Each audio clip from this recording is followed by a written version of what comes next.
है कि सबको जलाकर भस्म कर देती है और उसके बाद भी पवित्र बनी रहती है। अग्नि की दूसरी विशेषता यह है कि वह उष्मा देती है। तीसरी विशेषता यह है, अग्नि की लपट हमेशा ऊपर की ओर जाती है। अग्नि तपाती है, निखारती है, प्रकाश देती है और ऊंचाइयों की ओर अग्रसर होती है। ध्यान भी अग्नि की तरह ही है। ध्यान से जीवन की जितनी भी बुराइयां हैं सब जलकर भस्म हो जाती है। अग्नि से तपकर जिस तरह सोना निखर जाता है, कुंदन बनता है, उसके सारे मल जल जाते हैं, ठीक उसी तरह ध्यान की अग्नि से गुजरने पर भी जीवन कुंदन बन जाता है। आप बहुत शांत हो जाएंगे। आपका ज्यादा बात करने को मन भी नहीं करेगा, ज्यादा जोर से बोलने का भी मन नहीं करेगा। यदि ज्यादा बात करने को मन करता है, व्यर्थ की बातें मन में आती है, मन ज्यादा भटकाव की ओर ले जाता है, तो इसका मतलब है कि कहीं कुछ कमजोरी है। इसका मतलब है भीतर से ध्यान अभी परिपक्व नहीं हुआ है। ध्यान आपको कभी ऐसे काम की ओर नहीं ले जाएगा जिससे कि आपको नीचा देखना पड़े। जब भी समय मिले, जहां भी समय मिले, ध्यान करें। कमरे में एकांत में बैठकर ध्यान करें। गंगा किनारे या पर्वतों की श्रृंखलाओं जैसे पवित्र जगह में किया हुआ कोई भी कार्य कई गुना होकर फलित होता है। पर्वतों के बीच में आवाज देते हैं तो प्रतिध्वनि होकर कई गुना जोर से आवाज आती है।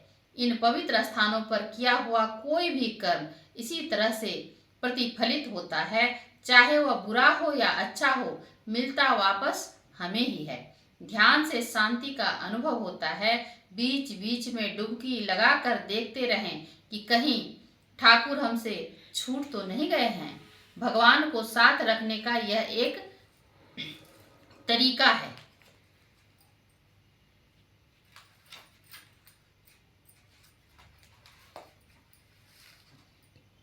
कहीं मन संकल्प विकल्पों के जाल में फंस तो नहीं गया है, कहीं हम परमात्मा से अलिप्त तो नहीं हो गए। काम करना कोई बुराई नहीं है, जितना हो सके काम करिए, बल्कि खाली बैठने पर व्यर्थ का चिंतन होता है।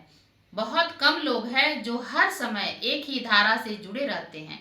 वृत्तियां इतनी अद्भुत है कि वह अब आपको खींच कर ले जाती है, और जब ले जाती है तो क्यों न चुनाव सुंदरता का हो, क्यों न चुनाव उससे जुड़ने का हो। जुड़ना तो है ही।